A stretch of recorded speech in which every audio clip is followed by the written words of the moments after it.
Hong Kong Direct is your weekly racing roundup full of news, views, interviews, previews and special guests. And coming up on today's show, we'll look at some of the horses that are imported through the Southern Hemisphere through the summer, possibly heading towards the four-year-old series that will kick off in January. Looking back to Friday's National Cup Day card, and of course the hero of the day was Super Wealthy for Alexi Bredel and David Hayes. And on Wednesday nights at Happy Valley, well, Jerry Chau rode his way out of the apprentice ranks on Transcendent for Tony Cruz.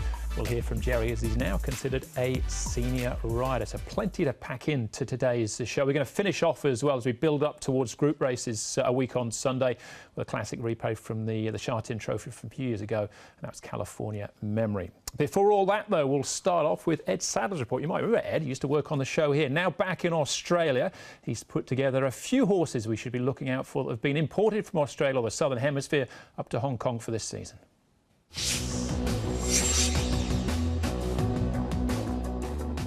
Thank you, Andrew. Great to be back on Hong Kong Direct as a guest this time as well. Hope that you and all the team are keeping well. I've been asked to give you three horses from here in Australia to keep an eye on now that they're in Hong Kong. And we're going to start off with a horse called Captain Win. In Australia, he was known as Captain Spud.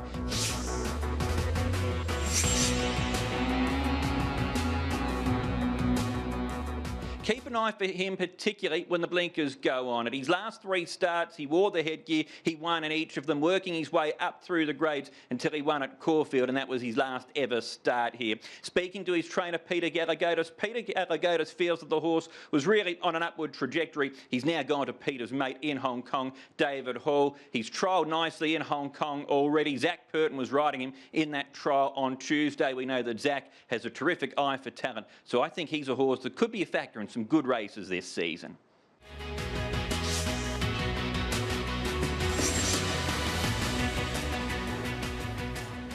My second horse to follow in Hong Kong for the season is Safe. Now, he hasn't got a name in Hong Kong yet. He's G195. He's with Tony Cruz. And he's got some good form in Australia behind the likes of Lightsaber, who's then gone on to win a Group 3 and is racing in the Caulfield Guineas on the weekend. He then won his other two starts around that performance. So I think he's got the right form references. He hasn't been in Hong Kong for too long, so he might be one just to keep an eye out for a bit later on in the season. But on what he's done as a two-year-old, the form references and how they've been boosted in more recent times, he's definitely a horse with potential.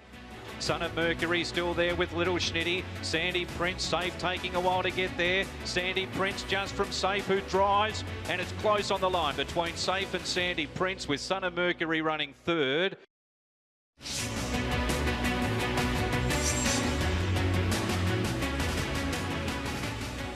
And my final horse to follow for the season is the Irishman. No, I'm not talking about Neil Callan. I'm talking about a horse who's got good form here in Australia. He finished second in the Farlap Stakes behind Hungry Heart. Now, Hungry Heart then went on to win two Group 1s and in one of the Group 1s beat Jewis, who then went on to win the Queensland Oaks. The form has well and truly been franked by Tavistock, so a horse who will definitely appreciate getting over a bit of ground with Francis Loy at the moment, rated 80, so does a bit of wiggle room in the ratings, I feel, and a horse that could be a factor when it comes to this year's four-year-old series.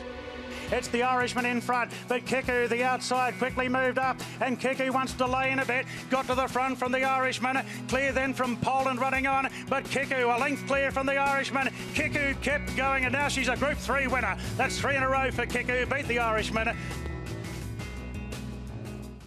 Great stuff, Ed. We'll keep an eye on those. That's far from an exhaustive list. And just on that Captain Win, Captain Spud did have a certain charm to that name, but Captain Win, as he's now known, that was Golden 60 winning that trial on Tuesday as well, so it does look quite smart also. All right, we'll hopefully have a look at some of the Northern Hemisphere imports as well over the next couple of weeks, so stay tuned for that. National Day Cup on Friday, and quite aptly, I suppose, this was a Southern Hemisphere import winning this race as well. Super Wealthy is named now, but he used to be covert operation with Jason Coyle in Australia.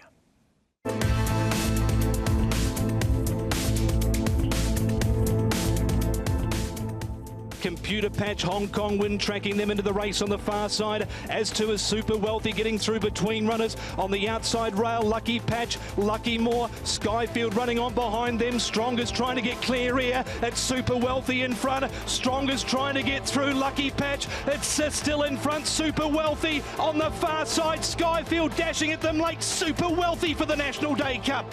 Yeah, he really did, and running exceptional time, beating in-form horses. He's done it twice in a row now, so I've got complete faith in him going forward into the good races here in Hong Kong. So you believe there is more to come from this horse? I think so, yes. I just like the way he's relaxing. He's matured in the head, and like a lot of horses, like a lot of my stable, second season horses, are just they're just so much better than first season horses. Just tell us about the satisfaction you're feeling today after last season, which by no means it wasn't easy, was it? No, look, last season, too many young horses, too many tired horses from other stables, and I just basically had to clean out the shelves and start again. And the last part of the, April, May, June were quite good, and then I thought I'll save these horses for next season. There's no difference running 12th or 6th. And this season I thought if I saved them up, I could be a sneaky chance of being up the top of the premiership. The way he's going, but he's really right at the top of it at the moment. David Hayes with 4 winners on Friday, including Nervous Witness, remains unbeaten, 2 from 2. He got a 14-point hike for his win, but still crucially stays in Class 3. I suppose he could run in the bottom of Class 2, but big weight in Class 3 probably next for him.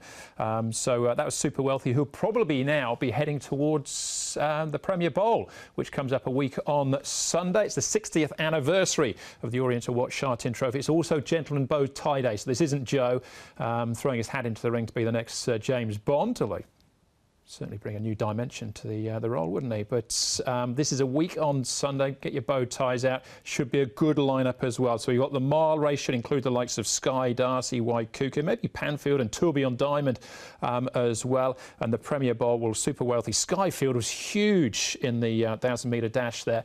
That was him finishing second to Blake Shin. Getting up in trip for him will be good. Lucky Patch. And possibly Naboo Attack as well. Maybe another David Hayes runner. So that's all to come a week on Sunday, Gentleman's Bow Tie Day there.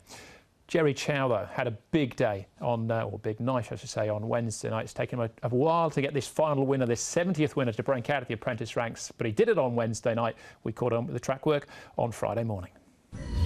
It's an amazing moment, and before that, I was thinking I will be more calm, but after the winning post, I was very excited to get the 70 winners, and winner for Tony Cruz. Yeah, and it's meaningful because I was hoping this season I can challenge the Tony Cruz reward. Yes. Yeah, it's meaningful. It's been a tough time for everyone with the pandemic and friends and family not being able to come to the races, but I understand your family had been to the races about 4 or 5 times waiting for you to achieve that milestone. Yes. Tell us about that. Start of the season, they already come to the races and support me, make me feel really well. Yeah. When you were rushed back to Hong Kong from South Australia, did you ever imagine things would pan out like they had? No. I was thinking I will be more little bit hard because Hong Kong is a very competitive place, and very lucky I have my boss to help me a lot, and he teach me everything about Hong Kong and give me all opportunity. Yeah. You've reached the 70 wins now. What's a goal you've got, maybe a target for this season? This season I hope I can get more winner than last season, and yeah, this is my first goal, and the second goal is I want to run more at good races, and hopefully can get a winner. He's absolutely flying, Jerry. He broke Matthew Chadwick's record last year for the most wins in the season from an apprentice. That was 58 to Chadwick's 55, but couldn't quite get close to Chadwick's record for riding out his claim. 472 rides for Matthew Chadwick. Jerry got there in 639, so that just underlines how strong Matthew was riding at the time. But still, that puts him second on the all-time apprentice lists, and Jerry now just claiming 3 until he's ridden 95 winners. Then that goes down to 2, and he gets that £2 claim as a local rider until he's ridden 250. With the way he's going, it might not take him too long. All right, you might have seen the rain there. That was Friday morning at Sha Tin. It's supposed to rain most of Saturday and Sunday as well, so bear that in mind. We're looking ahead to Sunday's programme. 4 races on the all-weather, so that'll probably help. The Yan Chai trophies. The trophy race comes up as race number 6. Look out for Hong Kong Great in the 8th over the 1200. It's a course record, however, of the 1650 on the all-weather, though. And next weekend, of course, is the big one with the 2 group races, the Oriental Watch Sha Tin Trophy and the Premier Bowl Group 2 contest there. So we'll have a look at a classic Premier Bowl next week, but we're going to finish the show this time round with California Memory back in 2011 under, quite timely as it turns out, Matthew Chadwick. A daring ride here. He went on to win on International Day as well, so this is a genuine trial for the big day in December. So enjoy this. We'll see you again on Sunday and bring all the action from Hong Kong direct to you. Extension gets out of a pocket as they straighten. Clark still sitting very quietly on Able One. He's a length on sight winner. Sichuan Success can't get a run. Beauty Flash back to the fence. Extension runs on. Further back to Thumbs Up coming down the outside. Able One is the leader from the stablemate Extension. Thumbs Up rattling home. And California Memory with a late burst. Here's California Memory, one off the fence. Charging at Extension and Thumbs Up, and California Memory wins it. He came from last.